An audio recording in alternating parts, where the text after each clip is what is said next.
Possession of small amounts of marijuana has been effectively decriminalized in Austin, and now activists are trying to do the same in Hays County. Everywhere Joe Negrete goes, his dog Ozzy follows. Joe loves dogs. He says he feels a kinship to them. I see pit bull rescues. I love pit bulls, and a lot of people judge them because they're big dogs and stuff. Like pit bulls, Joe says he often feels misunderstood, especially when it comes to another love of his, smoking marijuana. When I smoke, it makes me happy.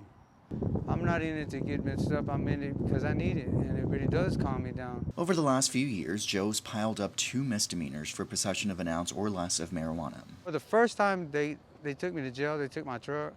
I had a bond out, and that cost me like $600. A second run-in with law enforcement ran him another $200 or so, and if he gets arrested again, he risks getting the charge enhanced to a felony.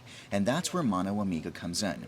The civil rights group is hoping to include a ballot measure next year to let voters decide whether to decriminalize weed. You cross the county line, they don't even take you to court, you don't get any sort of penalty for possession of cannabis, and yet here on this side of the county line, it has been the leading arrest charge in Hays County since at least 2013. A few miles north in the capital city, Austin police stopped arresting for low-level marijuana possession last summer.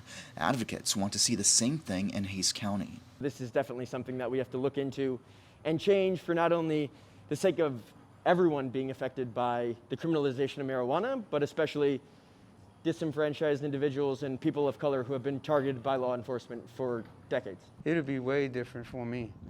My days would go by a lot easier, and I wouldn't have to be, worried about getting in trouble. For now, Joe says he'll continue to use in the privacy of his home and hopes voters down the line will give him a chance to do so in public.